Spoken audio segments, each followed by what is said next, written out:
गांव में राहुल नाम का लड़का रहता था। वो बहुत ही होशियार और ताकतवर था। वही गांव में एक डरावना सा कुआं था और कुएं में एक खतरनाक चुड़ैल रहती थी। रात को वो रोज गांव में आती थी और वो जिसको पाती थी उसको मार कर खा लेती थी। पूरा गांव डरा हुआ था। तभी लोगों से राहुल कहता है, चिंता मत करो गांव वालों, इसे भगाने के लिए मैं कुछ न कुछ उपाय जरूर करूंगा। ये कहकर राहुल वहां से घर को चला आता है और घर पर आने के बाद कुछ सोचने लगता है। इस चुड़ैल को कैसे मारे? यह चुड़ैल गांव वालों को बहुत नुकसान पहुंचा देती है। इसे मारने के लिए मुझे कुछ न कुछ उपाय करना पड़ेगा। फिर राहुल को एक तांत्रिक बाबा का याद आता है और कहने लगता है, मुझे तांत्रिक बाबा के पास जाना चाहिए।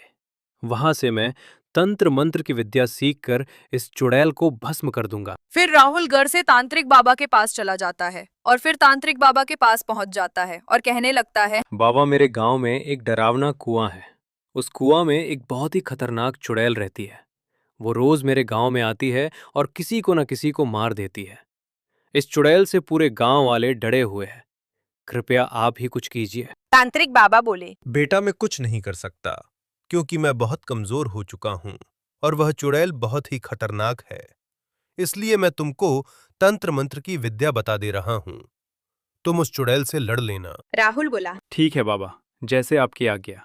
आप मुझे अपने पूरे तंत्र मंत्र की विद्या दे दीजिए। मैं उस चुड़ैल को छोड़ूंगा नहीं। फिर तांत्रिक बाबा राहुल को तंत्र मंत्र की विद्या दे देते हैं। फिर राहुल बहुत ही ज्यादा शक्तिशाली हो जाता है। फिर तांत्रिक बाबा उसको उसके घर पर भेज देते हैं। फिर राहुल उस दिन गांव में अकेले रात को खड़ा रहता है और फिर वहीं पर चुड़ैल आ जाती है।